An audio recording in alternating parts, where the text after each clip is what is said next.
Hello friends, audio books lab में आप सभी का स्वागत है, जहां हम आपके लिए लाते हैं आचार्य की महान और दुर्लभ पुस्तकों का सार, गहराई और भावनाओं के साथ। दोस्तों, इस वीडियो को शुरू करने से पहले मैं आपसे एक छोटी सी बात शेयर करना चाहता हूं कि इस वीडियो में मैं रजनीश जी को आचार्य कहकर संबोधित करूंगा।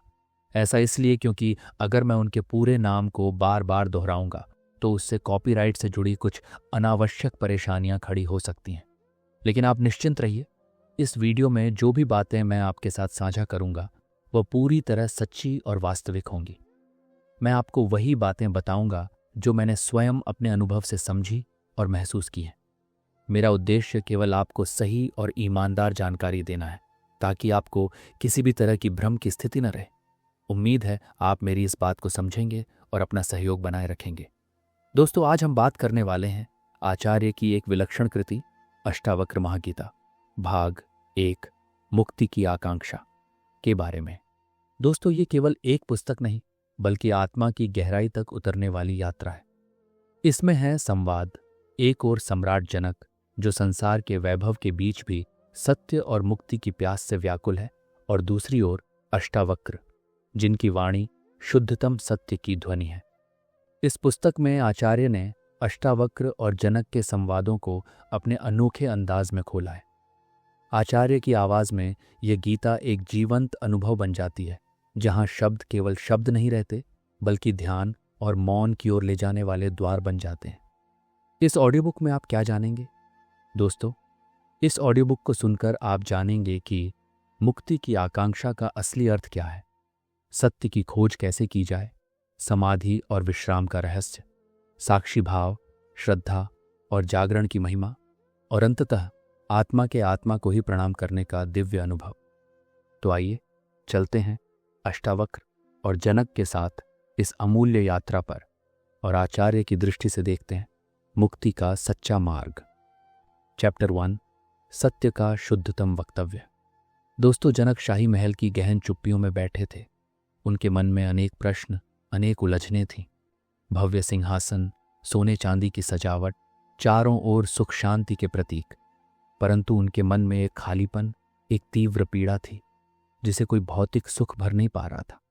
तभी उन्होंने सुना था कि मंथरा के जंगल में एक अजीब साधु रहते हैं, जिनकी दृष्टि इतनी गहरी है कि शब्द भी उनके सामने झूठ बोल नहीं सकते। उन्होंने सोचा, शायद वही मुझे वह सत्य बता सकते हैं जो मैं खोज रहा हूं। जब जनक ने अष्टावक्र से मिलने का निर्णय लिया तो उनके मन में अनेक संदेह थे। क्या वह साधु मुझे वही सत्य बताएंगे जो संसार के भ्रम से परे है? क्या मैं उसे समझ पाऊंगा? अष्टावक्र ने आते ही देखा जनक की दृष्टि में तीव्र जिज्ञासा और बेचैनी। उनके शब्द शुद्ध, सरल और बिना किसी दिखावे के थे।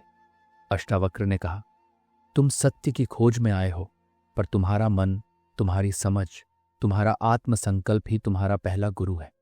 यदि तुम बाहर खोजोगे तो संसार तुम्हें बार बार भ्रम देगा। सत्य कभी बाहर नहीं होता, सत्य भीतर है। जब मन शांत हो जाता है, जब शरीर और विचार विश्राम में उतर जाते हैं, तभी सत्य प्रकट होता है। ये कोई शिक्षा नहीं है, कोई अनुशासन नहीं है, ये केवल अनुभव है। जनक ने पूछा, महर्षि, हम संसार में हैं, हमें अपने दायित्व निभाने हैं, लेकिन मन बार बार असंतोष और पीड़ा महसूस करता है। क्या इसे मिटाया जा सकता है? अष्टावक्र ने मुस्कुराते हुए कहा, पीड़ा मिटाने की कोशिश मत करो, पीड़ा को देखने का साहस करो। जब तुम पीड़ा के साथ पूरी तरह उपस्थित हो जाते हो, उसे स्वीकार करते हो, तो उसकी शक्ति अपने आप कम हो जाती है। यही सत्य है। सत्य केवल तब प्रकट होता है जब तुम स्वयं को झूठ, भ्रम और कर्म के भार से मुक्त कर देते हो, जब तुम स्वयं के साक्षी बन जाते हो। आचार्य कहते हैं, देखो, जनक जैसे लोग सभी ज्ञान, वैभव और शक्ति के बावजूद बेचैन रहते हैं। ये बेचैनी केवल इसलिए है क्योंकि भीतर एक खालीपन है और हम उसे कभी पूरा करने की कोशिश बाहरी चीजों से करते हैं। संसार के सुख केवल क्षणिक हैं और वे कभी भी शांति नहीं दे सकते। शांति वह है जो भीतर पैदा होती है। वह तुम्हारा स्वभाव है, तुम्हारा जन्म सिद्ध अधिकार है। अष्टावक्र ने आगे समझाया कि सत्य का अनुभव केवल बुद्धि से नहीं होता। तुम सोच सकते हो, तुम्हारा मन तर्क कर सकता है, लेकिन सत्य की अनुभूति तर्क से नहीं बल्कि जागरूक अनुभव से होती है। यदि तुम केवल पढ़ते हो, विचार करते हो, पर अनुभव नहीं करते, तो तुम केवल एक किताब के अक्षर पढ़ रहे हो, जीवन नहीं जी रहे हो। सत्य वह है जो तुम्हें जीता है, जिसे तुम अनुभव करते हो और जिसे कोई और तुम्हें नहीं दे सकता। जनक ने अपनी आंखों में प्रश्न लिए कहा, यदि अनुभव ही सत्य है तो क्या अभ्यास या साधना आवश्यक नहीं? अष्टावक्र ने कहा, साधना नहीं, अनुभव आवश्यक है। अभ्यास केवल मन का खेल है। यदि तुम अभ्यास कर रहे हो क्योंकि कोई कह रहा है या समाज ने कहा है, तो तुम झूठ में पड़ गए। अनुभव वह है जो तुम्हें वर्तमान क्षण में पूरी तरह जीवित करता है। ये कोई तकनीक नहीं है, ये कोई नियम नहीं है, ये केवल जागरूक होने की कला है। अष्टावक्र ने फिर कहा, अब मैं तुम्हें समाधि का सूत्र बताता हूं, क्योंकि समाधि किसी स्थिति को प्राप्त करने का नाम नहीं है, ये किसी कौशल को सीखने का नाम नहीं है। समाधि केवल विश्राम है। जब मन, शरीर, विचार, भाव सभी विश्राम में उतर जाते हैं, तो तुम्हें स्वतः अनुभव होता है कि तुम और संसार अलग नहीं है। ये विश्राम किसी तकनीक से नहीं आता, ये केवल जागरूकता से आता है। जब तुम पूरी तरह उपस्थित हो जाते हो, तभी विश्राम आता है।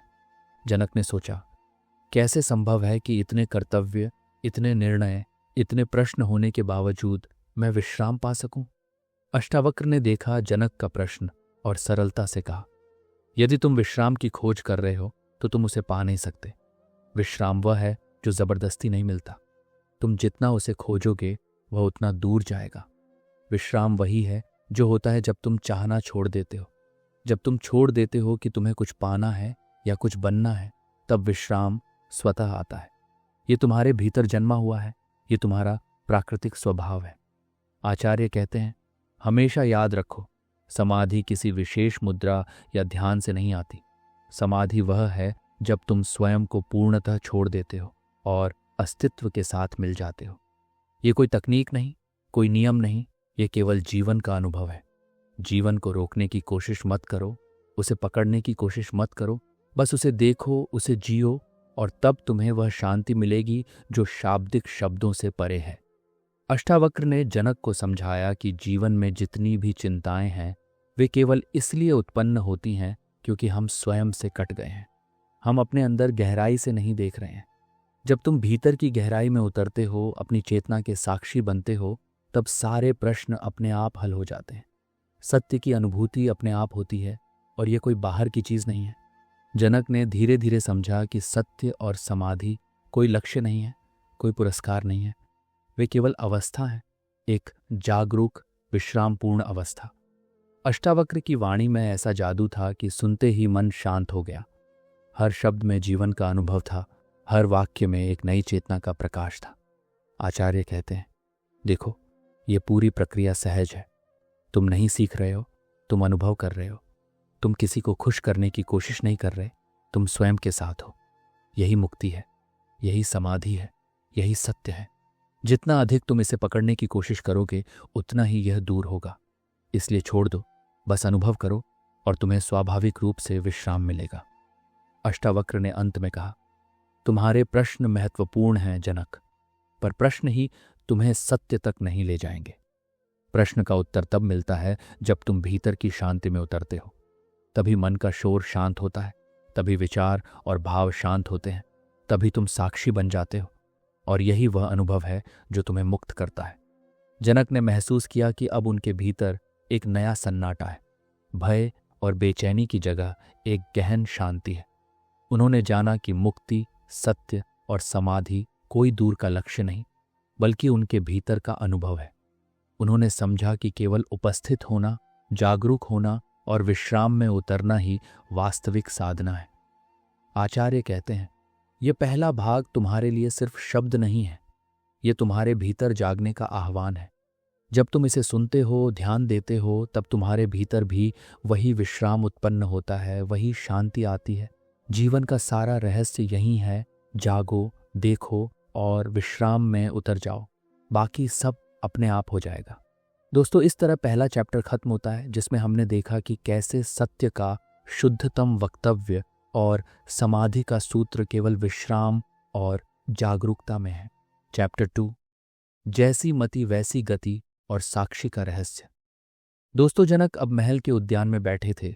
उनके मन में अभी भी वह शांति और सन्नाटा था जो अष्टावक्र के शब्दों से पैदा हुआ था। पिछले संवाद की गूंज अभी उनके भीतर थी, सत्य और समाधि की पहली झलक। उन्होंने महसूस किया कि जब उन्होंने स्वयं को छोड़ दिया, जब उन्होंने विश्राम में उतरने की कोशिश की, तो जीवन ने अपनी गहराई खोली। अष्टावक्र ने मुस्कुराते हुए कहा, देखो जनक, अब तुमने पहला कदम उठाया है। सत्य को अनुभव करना केवल शुरुआत है, लेकिन समझो, जीवन में जो कुछ भी तुम्हारे साथ होता है वह हमेशा तुम्हारी मति, तुम्हारे मन की दिशा से जुड़ा होता है। जैसी मति वैसी गति, यही जीवन का सरलतम नियम है। अगर मन भ्रम में है तो गति भी भ्रम में होगी। यदि मन जागृत है तो कर्म और विचार भी जागृत होंगे। आचार्य कहते हैं, ये नियम बिल्कुल सरल है, लेकिन लोग इसे समझ नहीं पाते। वे सोचते हैं कि बाहर की परिस्थितियां उन्हें नियंत्रित करती हैं। नहीं, तुम्हारी परिस्थिति केवल एक आईना है। तुम भीतर शांति पैदा कर सकते हो और बाहर की दुनिया उसी शांति का प्रतिबिंब बनेगी। ये सचमुच का चमत्कार है। जब तुम जागते हो, पूरा संसार जागृत हो जाता है। जनक ने पूछा, महर्षि, क्या इसका मतलब है कि हमारे कर्म, हमारे विचार और हमारे भाव हमारे भीतर की मति से प्रभावित होते हैं? अष्टावक्र ने कहा, हाँ बिल्कुल। मन का प्रवाह, विचारों का उभार, भावनाओं की तीव्रता, सब कुछ उसी मति का परिणाम है। यदि मति शांत है तो विचार शांत होंगे, कर्म सुसंगत होंगे और भाव सहज रहेंगे। यदि मति भ्रमित है तो चाहे तुम कितनी भी साधना कर लो, बाहर की दुनिया तुम्हें हमेशा उलझाएगी। उन्होंने आगे समझाया, और इसीलिए तुम्हें साक्षी बनना होगा। केवल देखो अपने विचारों, भावनाओं और कर्मों को। इसमें कोई सुधार करने की जरूरत नहीं, कोई रोकथाम करने की जरूरत नहीं। जब तुम केवल साक्षी बनते हो तब तुम स्वतंत्र हो जाते हो। देखो, यदि तुम हर पल अपने भीतर जागरूक हो, तुम किसी भी विचार या भाव का बंदी नहीं बनते। यही मुक्ति है। जनक ने गहरी सांस ली और महसूस किया कि अब तक उन्होंने अपने विचारों और भावों के पीछे भागते हुए उनकी शक्ति को ही उन्हें नियंत्रित करते देखा था। अष्टावक्र ने हंसते हुए कहा, अक्सर लोग कहते हैं मैं अपने विचारों का मालिक हूं, लेकिन असल में यदि तुम विचारों को केवल देखो और उनके साथ बहो नहीं, तभी तुम मालिक बनते हो। तभी मन की शक्ति तुम्हारे पक्ष में होती है, न कि तुम्हारे खिलाफ। आचार्य कहते हैं, यह सबसे बड़ा रहस्य है।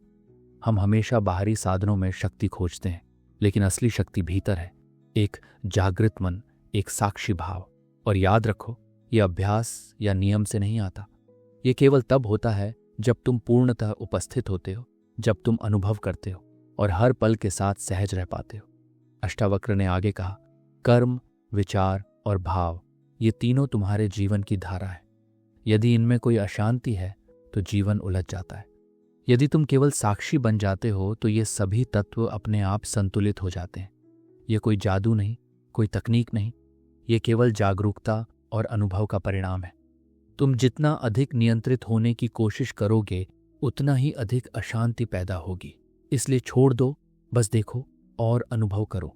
जनक ने प्रश्न किया, महर्षि, क्या यह मतलब है कि हम कर्म नहीं करेंगे या भाव नहीं रखेंगे? अष्टावक्र ने मुस्कुराते हुए उत्तर दिया, कर्म करना स्वाभाविक है, भाव रखना स्वाभाविक है, परंतु तुम उनके पीछे मत भागो, उनका दास मत बनो। तुम उनके साक्षी बनो। जब तुम कर्म करते हो, विचार आते हैं, भाव उठते हैं, पर तुम उनके पीछे नहीं भागते, तब वे तुम्हारे खिलाफ हथियार नहीं बनते। यही सच्चा स्वाधीनता है। आचार्य कहते हैं, देखो, अधिकांश लोग जीवन में इतना उलझ जाते हैं क्योंकि वे अपने कर्म और भाव का दास बन जाते हैं। यदि तुम साक्षी बन सकते हो, केवल देख सकते हो, तो कोई भी परिस्थिति तुम्हें प्रभावित नहीं कर सकती। यही कारण है कि साक्षी भाव को विकसित करना सबसे बड़ा साधन है।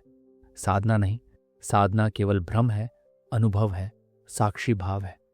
अष्टावक्र ने एक गहरी दृष्टि से कहा, जब तुम साक्षी बन जाते हो तब मन, विचार और भाव अपने आप संतुलित हो जाते हैं।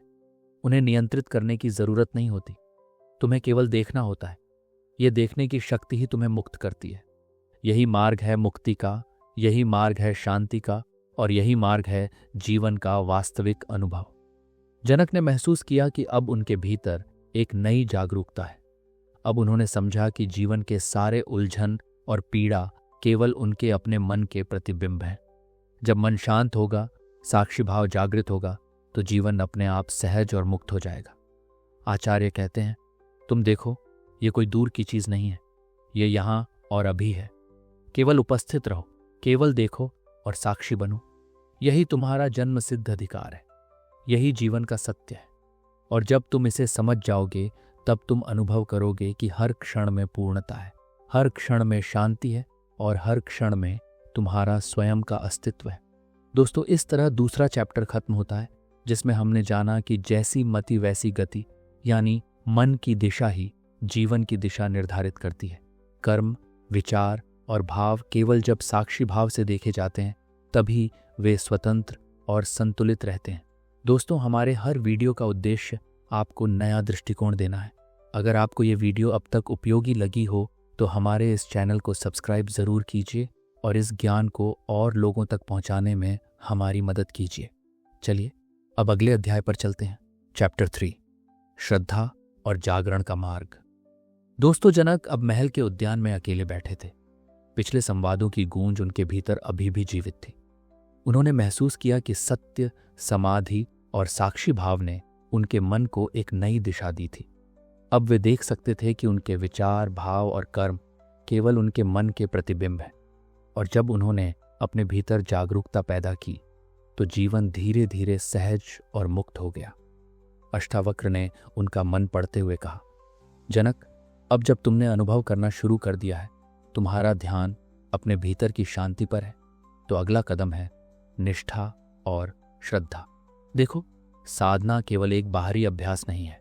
जो लोग केवल नियम और विधियों का पालन करके मुक्ति की तलाश करते हैं वे भ्रम में रहते हैं। साधना के पीछे भागना केवल मन का खेल है। वास्तविकता यह है कि तुम्हें निष्ठा और श्रद्धा के साथ जीवन को जीना होगा। आचार्य कहते हैं, श्रद्धा वह दीपक है जो अंधकार में प्रकाश फैलाता है। निष्ठा वह शक्ति है जो तुम्हें निरंतर वर्तमान में बनाए रखती है। यदि तुम केवल अभ्यास और नियम में उलझे रहो तो तुम्हारा मन कभी भी शांत नहीं होगा। परंतु यदि तुम निष्ठा और श्रद्धा के साथ प्रत्येक क्षण को जीते हो तो अनुभव स्वतः आता है और जीवन तुम्हारे भीतर खिल उठता है। जनक ने प्रश्न किया, महर्षि, इसका अर्थ क्या है कि हमें साधना छोड़ देनी चाहिए? अष्टावक्र ने मुस्कुराते हुए कहा, साधना छोड़ो या करो, इससे कोई फर्क नहीं पड़ता। महत्व यह नहीं कि तुम क्या कर रहे हो, बल्कि यह है कि तुम इसे कैसे कर रहे हो। यदि तुम पूरी जागरूकता और श्रद्धा के साथ कर रहे हो तो वह साधना है। यदि मन कहीं और है तो चाहे कितनी भी साधना करो, वह केवल भ्रम है। यही जीवन का रहस्य है, निष्ठा और श्रद्धा, साधना नहीं। जनक ने धीरे धीरे महसूस किया कि उनके भीतर की पीड़ा केवल इसलिए थी क्योंकि उन्होंने जीवन के अनुभव को नियंत्रित करने और उसे पकड़ने की कोशिश की थी। अष्टावक्र ने समझाया, जीवन को पकड़ना मत चाहो, जीवन को अनुभव करो। जीवन केवल महसूस करने के लिए है, उसे नियंत्रित करने के लिए नहीं। जब तुम जागते हो और अनुभव करते हो तब जीवन अपने आप बहता है और तुम उसके साथ मुक्त हो जाते हो। आचार्य कहते हैं, देखो, हम हमेशा कुछ पाने के लिए भागते हैं, कुछ बनने के लिए संघर्ष करते हैं, पर असली आनंद केवल वर्तमान में जीने में है। जब तुम जागते हो, हर सांस, हर क्षण का अनुभव करते हो तो जीवन स्वतः पूर्ण और संतुलित हो जाता है। यही जागरण है, यही वास्तविक भोग है। अष्टावक्र ने आगे कहा, जागो और भोगो, ये दोनों एक साथ हैं। जागना केवल मानसिक स्थिति नहीं है, यह अस्तित्व की पूर्णता है। भोगना केवल भौतिक सुख नहीं, यह जीवन का हर क्षण महसूस करना है। जब तुम पूरी तरह उपस्थित होते हो तब हर सांस, हर ध्वनि, हर अनुभव एक नया ज्ञान बन जाता है। यही जीवन का वास्तविक आनंद है। जनक ने अपनी आंखों में प्रश्न लिए, क्या इसका अर्थ है कि हमें बाहरी सुखों से परहेज करना चाहिए? अष्टावक्र ने उत्तर दिया, नहीं जनक, बाहर के सुख और आनंद का विरोध मत करो, परंतु उनका दास मत बनो। तुम बाहर के आनंद को अनुभव कर सकते हो, परंतु उसके पीछे मत भागो। जब तुम जागते हो और हर क्षण को पूरी तरह भोगते हो तब सुख और पीड़ा दोनों तुम्हारे अनुभव का हिस्सा बन जाते हैं, पर वे तुम्हें नियंत्रित नहीं कर सकते। यही सच्चा स्वतंत्र जीवन है। आचार्य कहते हैं, याद रखो, भोगना और जागना विरोधी नहीं है।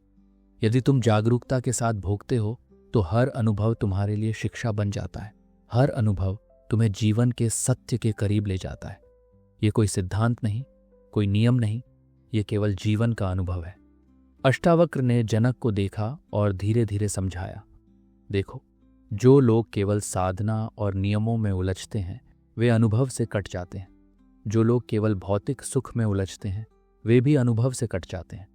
परंतु जो व्यक्ति जागता है, साक्षी होता है, निष्ठा और श्रद्धा के साथ जीवन को जीता है, वही वास्तविक मुक्ति को प्राप्त करता है। ये न सिद्धांत है न नियम, ये केवल अनुभव है, जीवन का अनुभव। जनक ने अनुभव किया कि अब उनके भीतर की बेचैनी गायब हो गई थी। उन्होंने जाना कि जीवन का वास्तविक सार जागरण, साक्षी भाव, निष्ठा और श्रद्धा में है। उन्होंने महसूस किया कि अब उनके कर्म, विचार और भाव केवल अनुभव के माध्यम है, किसी नियंत्रण के लिए नहीं। आचार्य कहते हैं, तुम देखो, जीवन का हर क्षण तुम्हारे लिए एक शिक्षक है। जब तुम जागते हो, हर अनुभव तुम्हें जीवन की गहराई से रूबरू कराता है, और जब तुम इसे पूरी निष्ठा और श्रद्धा के साथ जीते हो, तब तुम्हारा मन शांत होता है, तुम्हारा शरीर विश्राम में होता है और तुम्हारी आत्मा मुक्त होती है। यही जीवन का वास्तविक मार्ग है, यही जागरण का महामंत्र है। तो दोस्तों, इस तरह तीसरे चैप्टर में हमने जाना कि साधना नहीं, निष्ठा और श्रद्धा और जागो और भोगो, यही जीवन का वास्तविक अनुभव है। जागरूकता के साथ अनुभव करना ही मुक्ति का मार्ग है। चैप्टर 4, जागरण और साक्षी का महामंत्र। दोस्तों, जनक अब महल के बगीचे में आकर बैठ गए, लेकिन उनके भीतर पिछले संवादों की गूंज अभी भी जीवित थी। उन्होंने पहले संवाद में सत्य और समाधि का अनुभव किया, दूसरे में देखा कि जैसी मति वैसी गति, मन की दिशा ही जीवन की दिशा निर्धारित करती है, और तीसरे संवाद में उन्होंने जाना कि साधना नहीं बल्कि निष्ठा और श्रद्धा और जागरूक भोग ही जीवन का असली मार्ग है। अब उनके भीतर एक गहन जागरूकता पैदा हो रही थी। अष्टावक्र ने उनकी आंखों में देखकर कहा, जनक, तुमने अब तक जीवन के कई रहस्यों को महसूस किया है, पर एक अंतिम सत्य बचा है, जागरण का महामंत्र।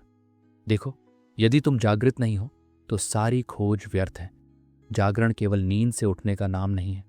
यह सिर्फ शरीर की जागरूकता नहीं, ये चेतना की जागरूकता है। ये तुम्हारे भीतर की सारी बाधाओं, भ्रमों और संघर्षों से मुक्त होने की कला है। आचार्य कहते हैं, जागरण का अर्थ है कि हर क्षण तुम पूरी तरह उपस्थित हो। हर सांस, हर ध्वनि, हर विचार का अनुभव करो। नींद केवल एक स्थिति है, पर जीवन की नींद कहीं और भी है, जब मन, विचार और भाव अपने आप चल रहे हैं और तुम केवल प्रतिक्रिया दे रहे हो। यही मानसिक नींद है। जागरण का महामंत्र यही है कि तुम केवल साक्षी बनो, हर अनुभव को देखने वाला। जनक ने पूछा, महर्षि, यदि हम साक्षी हैं तो क्या इसका अर्थ यह है कि हम निष्क्रिय हो जाएं? अष्टावक्र मुस्कुराते हुए बोले, नहीं जनक, साक्षी भाव निष्क्रियता नहीं है। यह केवल वही है जो तुम कर रहे हो, उसे पूरी तरह देखना। यदि तुम अपने कर्म, विचार और भावों को देखते हुए उनके पीछे नहीं भागते, तब वे तुम्हारे लिए सीख बन जाते हैं और तुम उनके दास नहीं बनते। यह साक्षी भाव है, यही जागरण है, यही महामंत्र है। जब तुम साक्षी बन जाते हो तब जीवन अपने आप बहता है और तुम उसके साथ मुक्त हो जाते हो। आचार्य कहते हैं, हमारा संसार इसलिए भ्रमित है क्योंकि लोग स्वयं के साक्षी नहीं हैं। वे अपने विचारों और भावों के पीछे भागते हैं, उन्हें नियंत्रित करने की कोशिश करते हैं और इस प्रक्रिया में वे स्वयं से कट जाते हैं। लेकिन जब तुम केवल देखो और हर क्षण उपस्थित रहो, तब तुम अपने भीतर की पूर्णता को देख पाओगे। यही सच्चा जागरण है। अष्टावक्र ने आगे कहा, मनुष्य जीवन में दो तरह से जगा होता है। एक वह जो केवल बाहरी घटनाओं के प्रति जागता है, और दूसरा वह जो अपने भीतर जागता है। बाहरी जागरूकता केवल दृश्य और श्रव्य घटनाओं तक सीमित है, परंतु भीतर जागना, साक्षी भाव का अनुभव वास्तविक जागरण है। यह तुम्हें स्वतंत्र करता है, तुम्हें शांति देता है और तुम्हें जीवन का अनुभव कराता है, बिना किसी भय और चिंता के। जनक ने अपने मन में महसूस किया कि जब वह केवल देखता है, प्रतिक्रिया नहीं करता, तो विचार और भाव स्वयं अपने आप संतुलित हो जाते हैं। अष्टावक्र ने कहा, साक्षी बनने का अर्थ है कि तुम नयनता नहीं बनो। नयनता बनना मतलब हर स्थिति को नियंत्रित करने की कोशिश करना, हर भाव और विचार को पकड़ने की कोशिश करना। ये केवल मन का भ्रम है। जब तुम नयनता नहीं होते, तब तुम साक्षी बन जाते हो, और साक्षी वही है जो मुक्त है, वही जो जीवन का अनुभव करता है, वही जो वास्तविकता के साथ है। आचार्य कहते हैं, अधिकांश लोग सोचते हैं कि नियंत्रण और प्रभुत्व ही जीवन की सुरक्षा है, परंतु असली सुरक्षा साक्षी भाव में है। जब तुम केवल देखो, कोई प्रतिक्रिया नहीं, कोई अपेक्षा नहीं, कोई दबाव नहीं, तब जीवन अपने आप संतुलित और सहज हो जाता है। यही जागरण है, यही महामंत्र है, यही वह शक्ति है जो तुम्हें किसी भी परिस्थिति से मुक्त कर देती है। अष्टावक्र ने जनक को समझाया, देखो, यदि तुम अपने मन को नियंत्रित करना चाहते हो तो तुम अपने भीतर संघर्ष पैदा कर रहे हो। यदि तुम केवल साक्षी बनो, हर विचार, भाव और कर्म को देखते रहो, तब संघर्ष अपने आप समाप्त हो जाता है। और यही तुम्हारा अधिकार है, साक्षी बनो और मुक्त हो जाओ। जनक ने अनुभव किया कि अब उनके भीतर डर, चिंता और बेचैनी का स्थान शांत और गहन साक्षी भाव ने ले लिया है। उन्होंने देखा कि जीवन का हर क्षण अनुभव करने योग्य है, और यदि तुम जागरूक रहो तो हर अनुभव तुम्हें जीवन की गहराई तक ले जाता है। आचार्य कहते हैं, साक्षी भाव केवल मानसिक जागरूकता नहीं है, यह अस्तित्व की जागरूकता है। जब तुम हर पल, हर सांस, हर अनुभव में उपस्थित हो, तब तुम साक्षी बन जाते हो। और जब तुम साक्षी बन जाते हो, तब जीवन स्वयं संतुलित और मुक्त हो जाता है। ये कोई सिद्धांत नहीं, कोई नियम नहीं, ये केवल अनुभव है। अष्टावक्र ने आगे कहा, जागरण और साक्षी भाव के साथ जीवन का अनुभव करो। चाहे सुख हो या दुख, चाहे शांति हो या अशांति, केवल देखो। जब तुम हर पल उपस्थित होते हो, तब जीवन का प्रत्येक अनुभव तुम्हारे लिए शिक्षक बन जाता है, और यही तुम्हें स्वतंत्र बनाता है, यही तुम्हें वास्तविक मुक्ति देता है। जनक ने महसूस किया कि अब उनके भीतर एक नई समझ और शांति थी। वह समझ गए कि जीवन केवल जागरूकता, साक्षी भाव और विश्राम में बहने वाला प्रवाह है। उन्होंने जाना कि नयनता बनने की भ्रांति छोड़ना ही असली स्वतंत्रता है। आचार्य कहते हैं, याद रखो, जीवन का महामंत्र सरल है, जागो, देखो, साक्षी बनो और अनुभव करो। जितना अधिक तुम इसे पकड़ने की कोशिश करोगे, उतना ही यह दूर होगा। इसलिए छोड़ दो, बस अनुभव करो। यही जीवन का वास्तविक आनंद है, यही जागरण है, यही मुक्ति है। दोस्तों, अगर आपको लगता है कि ये बातें आपके साथ साथ औरों को भी सुननी चाहिए, तो अभी इस वीडियो को लाइक और शेयर करके हमारे चैनल को सब्सक्राइब ज़रूर कीजिए। चलिए अब अगले अध्याय पर चलते हैं। चैप्टर 5, आत्मसमर्पण और पूर्ण निष्कर्ष। दोस्तों, जनक अब महल के सबसे शांत कमरे में बैठे थे। पिछले 4 संवादों में उन्होंने जाना था कि सत्य केवल भीतर है, समाधि विश्राम में है, जैसी मति वैसी गति उनके कर्म, विचार और भाव तय करती है, और साक्षी भाव, निष्ठा और श्रद्धा के साथ जागरण ही जीवन का महामंत्र है। अब उनके मन में शांति, चेतना और अनुभव की गहराई इतनी थी कि वे महसूस कर सकते थे, जीवन का हर क्षण एक शिक्षक है, हर क्षण एक अनुभव। अष्टावक्र ने उनके सामने बैठते हुए कहा, जनक, अब तुम्हें अंतिम समझ ले जानी है। जीवन केवल अनुभव करने और साक्षी बनने का नाम नहीं है। जीवन अपने आप में एक पूर्णता है, और इस पूर्णता का अनुभव तब होता है जब तुम अपने भीतर के स्वयं को पहचानते हो। जब तुम स्वयं को जान जाते हो, तब तुम्हारा हर कर्म, हर विचार, हर भाव शुद्ध हो जाता है। यही तुम्हारा स्वयं को प्रणाम करना है, मेरा मुझको नमस्कार। आचार्य कहते हैं, देखो, अधिकतर लोग अपने भीतर का सत्य भूल जाते हैं। वे अपनी पहचान बाहरी संसार, भूमिका, शक्ति या स्थिति में खोजते हैं। परंतु जो व्यक्ति सच में मुक्त होता है, वह जानता है कि उसकी असली पहचान भीतर है। मेरा मुझको नमस्कार का अर्थ यही है, स्वयं को स्वीकार करना, स्वयं को समझना, स्वयं के भीतर जागना। यह अहंकार का अभिमान नहीं, यह आत्मा का सम्मान है। जनक ने गहरी सांस ली और महसूस किया कि जब उन्होंने अपने भीतर के स्वयं को प्रणाम किया, तो सारे बाहरी भ्रम अपने आप हट गए। अष्टावक्र ने कहा, जब तुम स्वयं को प्रणाम करते हो, तुम अपने भीतर की दिव्यता को पहचानते हो, और यही तुम्हें वास्तविक शक्ति देती है। बाहर की शक्ति कभी स्थायी नहीं होती।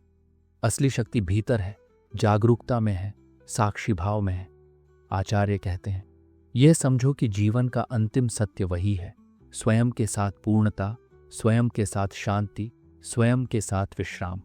जब तुम इसे अनुभव करते हो, तब तुम्हें बाहरी वस्तुओं, घटनाओं या लोगों से निर्भर होने की आवश्यकता नहीं रहती।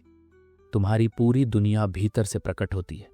यही मेरे मुझको नमस्कार का रहस्य है। अष्टावक्र ने आगे कहा, और जब तुम अपने भीतर जागृत हो जाते हो तब हर क्षण तुम्हारे लिए पूजा बन जाता है, हर क्षण एक मंत्र बन जाता है और हर क्षण तुम्हें उस परम सत्य की अनुभूति कराता है। यही जीवन का अंतिम उद्देश्य है, हर क्षण में जागृत रहना, हर क्षण में साक्षी बनना और हर क्षण में स्वयं को प्रणाम करना। जनक ने पूछा, महर्षि, क्या इसके बाद कोई और मार्ग है?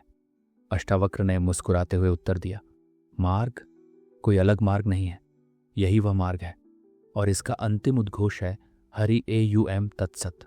ये केवल शब्द नहीं है, यह अस्तित्व की ध्वनि है, चेतना की प्रतिध्वनि है। जब तुम इन शब्दों के अर्थ को अनुभव करते हो तब तुम्हें एहसास होता है कि जीवन और चेतना एक है और तुम्हारा प्रत्येक क्षण, प्रत्येक श्वास, प्रत्येक अनुभव उस दिव्यता का उद्घोष है।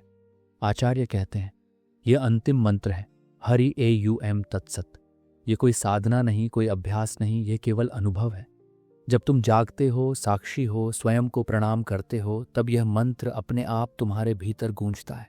ये तुम्हें याद दिलाता है कि जीवन केवल अनुभव है, जीवन केवल जागरूकता है, जीवन केवल प्रेम और चेतना है। अष्टावक्र ने धीरे धीरे कहा, जनक, अब तुम जान चुके हो कि मुक्ति कोई दूर का लक्ष्य नहीं है, ये कोई भविष्य की चीज नहीं है, ये वर्तमान क्षण में है। तुम्हारा हर अनुभव, हर सांस, हर विचार तुम्हें मुक्ति की ओर ले जाता है, जब तक तुम जागते हो और साक्षी बनते हो। और यही कारण है कि हरि AUM तत्सत का उच्चारण केवल शब्द नहीं, ये जीवन का अनुभव है, ये अस्तित्व का उद्घोष है। जनक ने महसूस किया कि अब उनके भीतर कोई भय नहीं, कोई चिंता नहीं, केवल एक गहन शांति, एक गहरी चेतना और पूर्ण अनुभव की स्थिति थी। उन्होंने जाना कि अब उनका जीवन किसी बाहरी नियंत्रण का दास नहीं है। उनके भीतर जागरूकता, साक्षी भाव और स्वयं के प्रति प्रणाम की भावना पूर्ण रूप से जीवित थी। आचार्य कहते हैं, तुम देखो, जनक जैसे लोग जो सत्ता, वैभव और ज्ञान के बावजूद बेचैन रहते हैं, जब वे स्वयं की दिव्यता को पहचान लेते हैं, जब वे जागृत हो जाते हैं और साक्षी बन जाते हैं, तब उन्हें केवल जीवन का अनुभव करना होता है। उन्हें किसी और चीज की आवश्यकता नहीं। यही वास्तविक मुक्ति है, यही अंतिम आनंद है। अष्टावक्र ने अंत में कहा, अब तुम तैयार हो, जीवन का हर क्षण तुम्हारे लिए प्रकाश बन जाएगा, हर क्षण तुम्हें अपने भीतर के सत्य की अनुभूति कराएगा।